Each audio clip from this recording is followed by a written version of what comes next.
O que a Bíblia diz sobre a vingança? Quem foi o primeiro serial killer da história? Quem foi o primeiro homem a se casar com duas mulheres? Você confere nesse ensinamento aqui. Já quero pedir para você, pessoal, aqui, ó, deixar seu gostei, deixar aqui um comentário, compartilhar o vídeo, se inscrever no canal, clica aqui em inscrever-se que vai nos ajudar muito. 4 lições que podemos aprender sobre Lameque. Primeira pergunta, quem foi Lameque? Lameque foi um dos descendentes de Caim, depois que ele matou seu irmão Abel, fugiu da presença de Deus, teve filhos, e ali se dá as gerações. Então Lameque ele faz parte aqui da 6ª geração a partir de Caim, onde Lameque ele se casa com 2 mulheres, uma se chama Ada e a outra se chama Zilá. E aqui é o primeiro caso de poligamia, onde um homem se casa com 2 mulheres. E embasando nisso eu quero dizer que isso não foi instituído por Deus e é preciso nós diferenciarmos textos descritivos de textos normativos. Mas o que é isso? Texto normativo são normas, doutrinas que é para nós vivermos hoje. É algo que não importa se você é brasileiro, é japonês, é chinês, é africano, não importa a sua nacionalidade, a sua etnia, a sua cultura. Normativas são princípios bíblicos que devem ser vividos em qualquer momento, em qualquer lugar da história. Existem os textos descritivos, que são aqueles textos em que nós olhamos para a história do texto, que são textos que se preocupam em contar a história do que aconteceu naquele determinado tempo. Não são textos para vivermos em si, mas é para nós vermos como se dava a história naquela época. E esse texto é um texto descritivo, que conta sobre a vida de Lameque, que ele se casou com 2 mulheres, ou seja, isso não foi instituído por Deus, foi algo do homem, porque o padrão de casamento por Deus é o que está escrito em Gênesis 2:24 e também em Mateus 19. Que está escrito, e deixará o homem seu pai e sua mãe, unir-se-á a sua mulher, e ambos serão uma só carne. O casamento bíblico é heterossexual, monogâmico e monossomático. Portanto, deixará o homem seu pai e sua mãe, unir-se-á a sua mulher no singular, e ambos serão uma só carne. Ou seja, monossomático, a partir deles, então, terá gerações de filhos. Há coisas na história que Deus, assim, ele tolerou, mas ele não aprovou. Como no caso a gente vê, por exemplo, Jacó se casou com 4 mulheres, Davi se casou com muitas mulheres, mas esse nunca foi o padrão bíblico, o padrão que Deus estabeleceu desde o princípio.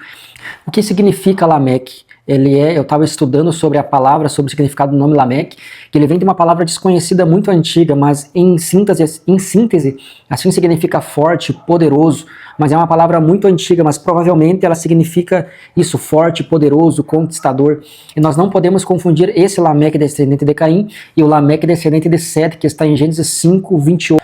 Que é aquele Lameque que profetiza sobre Noé, dizendo assim, Gênesis 5:29, que diz, e chamou o seu nome Noé, dizendo, este nos consolará acerca de nossas obras e do trabalho de nossas mãos, por causa da terra que o Senhor amaldiçoou. E viveu Lameque 182 anos e gerou um filho chamado Noé. Aqui esse Lameque é descendente de Sete, nós não podemos confundir o Lameque de Gênesis 4 e de Gênesis 5. Aí se dá outra coisa importante de eu falar nesse vídeo aqui, contexto imediato e contexto remoto. Quando você lê um texto bíblico, você tem que analisar qual é o contexto imediato dele e qual é o contexto remoto, ou seja, o que cerca aquele contexto, né? E Lameque é relacionado à vingança, no que Lameque é relacionado a esse espírito vingativo, esse espírito de medo, esse espírito de perder o controle das coisas e sair fazendo vingança, justiça com as próprias mãos. Aqui em Gênesis 4, no versículo 23, ele diz às suas 2 mulheres, Lameque diz, ouvi a minha voz, mulheres de Lameque, escutai o meu dito, porque eu matei um varão por me ferir e um jovem por me pisar, porque 7 vezes Caim será vingado, mas Lameque 70 vezes 7. Então esse texto aqui é como se Lameque estivesse exaltando a vingança, exaltando o seu poder de matar outros 2 homens. Se Caim matou um, ele está exaltando e dizendo, eu matei 2. Ou seja, ele está se vangloriando. A maioria dos estudiosos concorda nisso, que Lameque estava se vangloriando da sua maldade e que ele conseguiu ser mais perverso e mais ruim do que o seu antepassado chamado Caim, do que o famoso Caim. Ele está se vangloriando de ter sangue nas suas mãos. E a gente vê uma geração após a outra indo em declínio. E a primeira lição que eu aprendo aqui, lendo a história de Lameque, é sobre a maldade humana ou culpa do diabo. A gente sempre, às vezes, tende a dizer, o diabo fez isso, o diabo fez aquilo. Mas é interessante, meus irmãos, que nesse contexto aqui nós não vemos assim diretamente, claro que Satanás ele age né, para tentar, para seduzir, mas a gente vê uma decisão do homem de matar, de ferir, de se vingar, de estar ali pronto para fazer o mal, porque geralmente nós associamos a maldade sempre ao diabo, mas o coração do homem também é mau, também é ruim. Depois do pecado, tudo foi, podemos dizer assim, por água abaixo, o homem se tornou vingativo, mau, e nem sempre a culpa é de Satanás. Qual que é a proposta de Satanás na Bíblia? O diabo, como ensina o pastor César Cavalcante, o diabo ele quer dizer para você, ó, você pode fazer o que você quiser. Siga seu coração, siga suas vontades, siga seus desejos. Você não deve satisfação para Deus, você não precisa dever satisfação para ninguém. Siga a tua vida conforme você quiser. Essa é a proposta do diabo. Faça o que você quiser. A árvore não está aí, o fruto não está aí, a ordem de Deus é essa, mas viva conforme você quiser. Vai lá e come daquele fruto. Vai lá e se vingue. Vai lá e faça o mal. Vai lá e aborreça. Vai lá e peque. Vai lá e minta. Vai lá e agrida. Fere, se vingue. Essa é a proposta do diabo. Nós muitas vezes fugimos da nossa responsabilidade. E há outro personagem bíblico que eu admiro muito, que é o rei Davi. O rei Davi não fugiu da responsabilidade. Quando ele foi chamado, foi repreendido pelo profeta, que o Espírito de Deus, né, usou o profeta Natan, Davi ele se arrependeu profundamente. E ele não mandou a culpa para o diabo, não mandou a culpa para a mulher, para Betseba, não mandou a culpa para Deus. Ele disse, eu pequei, contra ti eu pequei. No Salmo 51, quando ele expressa ali o seu arrependimento. Em outras palavras, a Bíblia ela expõe o coração do homem, ela expõe as maldades, ela expõe as vontades dos homens.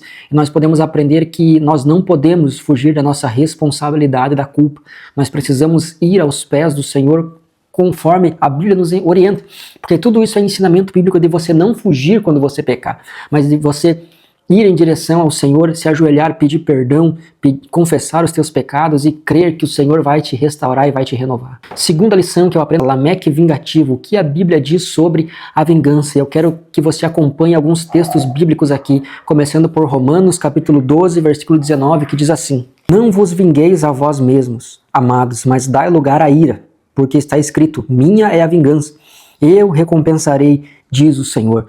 Aqui está dizendo, não se vingue, coloca nas mãos de Deus e deixa Deus agir, dá lugar à ira do Senhor, porque está escrito, minha é a vingança, eu retribuirei, diz o Senhor. E aqui segue dizendo, versículo 20, portanto, se o teu inimigo tiver fome, dá-lhe de comer, se tiver sede, dá-lhe de beber, porque fazendo isso, amontoarás brasas de fogo sobre a sua cabeça. Não te deixes vencer do mal, mas vence o mal com o bem. O que significa isso, amontoar brasas vivas sobre a cabeça do teu inimigo? Significa deixar que o juízo de Deus queime sobre ele, deixar que a justiça divina se encarregue do que ela tem que fazer. Mas muito cuidado com isso, porque eu vejo muita gente pedindo, Deus faça justiça por mim, faça isso, faça aquilo, mas será que você mesmo está sendo justo? Será que você está certo naquela situação? Você tem que muitas vezes pesar na balança, porque se Deus fazer justiça contra o teu próximo, ele também vai fazer justiça contra você. Então eu aconselho nesse vídeo aqui a você sempre pedir a misericórdia de Deus. Peça misericórdia, peça a graça de Deus e peça que se você está errado, que o Senhor mude teu coração, tua forma de pensar, que o Senhor venha e te revele a verdade, que você não caia no engano, para que você permaneça no caminho do Senhor e fazendo o que é justo, o que é correto diante dele. E tenha certeza que muito mais você vai agradar o Senhor dessa forma do que puramente pedir vingança e pedir o mal e pedir a justiça. Isso não agrada a Deus, mas aqui, conforme o texto diz, se o teu inimigo tiver fome, dá-lhe de comer, se tiver sede, dá-lhe de beber, faça isso e deixa que o Senhor faça o resto. Outro texto que eu quero ler contigo é Mateus capítulo 5, versículo 38 a 39, que diz assim: Ouvistes o que foi dito, olho por olho e dente por dente, eu porém vos digo, que não se resistas ao mal, mas se alguém te bater na face direita, oferece-lhe também a outra. Jesus não está falando aqui para nós sermos passivos ao mal e aceitarmos tudo numa boa, mas para nós não nos vingarmos usando as mesmas armas que o mal usa, porque quem dá um tapa na face direita está esperando outro tapa na face direita. Jesus está ensinando e dizendo, se o mal espera que você faça isso, não faça.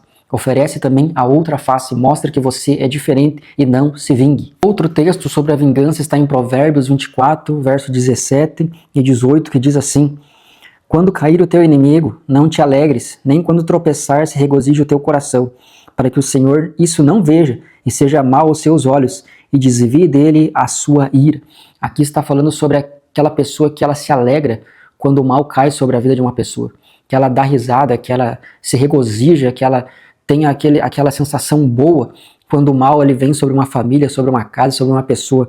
Aqui está dizendo que não te alegres, nem regozije o teu coração, porque o Senhor está contemplando isso, para que não veja o Senhor isso e seja mal aos olhos dele, e desvie dele a sua ira. Aqui está dizendo ó, que se a vingança de Deus estiver caindo sobre alguém que possa ter te feito algum mal, e você se alegra com isso, o Senhor desvia a mão dele. E o que torna uma pessoa vingativa, eu estava pensando, meus irmãos, talvez seja o medo, desejo de controle, desejo de poder. Tudo isso gera na pessoa um espírito vingativo. Aqui Lameque, com certeza, ele tinha, num contexto ali de Oriente Médio, de Oriente Antigo, no caso, né? Certamente eles viviam ali com medo de serem mortos, de serem assassinados, e tudo isso gerou nele um espírito vingativo. Mas que eu e você possamos ser orientados pela palavra de Deus e vivermos isso esses versículos que eu mencionei aqui hoje, e nos apegarmos que do Senhor é a vingança, Ele retribuirá, Ele fará justiça. Creia nisso. Terceira lição que nós podemos aprender com Lameque é que nos dias dele foi um tempo de progresso material, mas de ruína espiritual. Irmãos, nem toda bênção ela vem de Deus. Nem tudo que as pessoas olham e dizem assim, nossa, que bênção, olha só como esse fulano de tal é abençoado, é próspero. Nem toda prosperidade vem de Deus. Aqui nós lemos, se você pegar a sua Bíblia e ler em Gênesis 4, você vai ver sobre os descendentes de Caim, que aparentemente havia um progresso material, mas ao mesmo tempo um declínio espiritual, uma ruína espiritual. Cada vez mais os homens fugindo da presença de Deus e vivendo segundo as suas próprias concupiscências, segundo as suas próprias paixões. E o que adianta o homem ganhar o mundo inteiro se perder a sua alma? A bênção muitas vezes pode virar uma armadilha na vida daquele que é abençoado. E na minha vida, assim, eu tenho analisado muito isso, porque as pessoas que eu tenho visto, elas têm mais dificuldades de lidar com as bênçãos de Deus do que muitas vezes com as provações. Há irmãos, há pessoas que eu acompanho, que eu vejo que quando estão na prova, estão na luta, estão buscando, estão clamando a Deus, estão pedindo por misericórdia, se enchem do Espírito e oram e jejuam e se consagram e cantam louvores e não deixam de adorar, não deixam de buscar ao Senhor, mas quando estão ali abençoados, deixam de buscar ao Senhor, deixam de orar, deixam de se consagrar, deixam, muitas vezes até o pecado de uma forma assim sorrateira entrar na vida e bagunçar toda a vida da pessoa. Então aprenda a lidar com as bênçãos de Deus para que você desfrute não só das bênçãos, mas do Deus que abençoa. Precisamos aprender a viver com sabedoria, e sabedoria é diferente de inteligência. Inteligência vem da razão humana, sabedoria vem da revelação divina. Sabedoria é nós olharmos para a vida com os olhos de Deus. O que Deus faria nessa situação? O que Deus falaria nessa situação? Como Deus se comportaria nessa situação? É nós analisarmos a vida, a nossa vida, com as lentes de Deus. Quarta lição que nós podemos aprender com Lameque. Nomes iguais, vidas diferentes. Mas o que é isso? É aquilo que eu falei no começo. O Lameque, descendente de Caim, e o Lameque, descendente de Sete. Ou seja, dois Lameques, mas com vidas diferentes, escolhas diferentes, com percepções da vida diferentes. Porque Lameque, de Caim, ele viveu num contexto ali de pessoas que fugiam da presença de Deus. Agora o Lameque, descendente de Sete, ele viveu num contexto de pessoas que buscavam ao Senhor, que clamavam ao Senhor. E nós temos aqui que Lameque profetizou sobre a sua descendência, profetizou sobre Noé, seu filho. Gênesis 5, versículo 28 e 29. Meus irmãos, minha irmã, você que me escuta, a sua família é o seu maior ministério.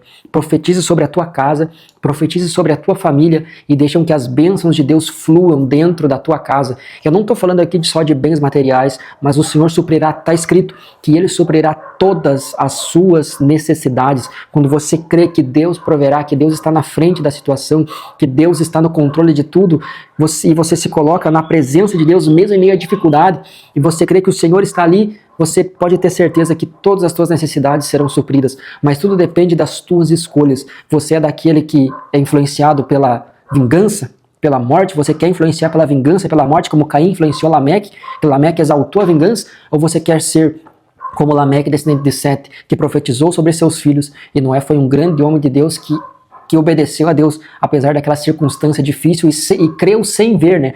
Porque não havia ainda chovido sobre a terra. Noé creu sem ver o que estava para acontecer, mas obedeceu ao Senhor. E Noé, podemos dizer assim, que foi um dos maiores evangelistas, missionários da história, porque ele conseguiu salvar a sua família, conseguiu salvar a sua casa. Muitos salvam os de fora, mas não salvam os de dentro da sua casa. Então, que você medite nessas 4 lições sobre Lameque. Eu quero agradecer você que acompanhou esse vídeo até aqui. Deixa seu like, deixa seu gostei, escreva um comentário, compartilhe esse vídeo e que venha edificar muitas vidas em o nome do Senhor. Muito obrigado.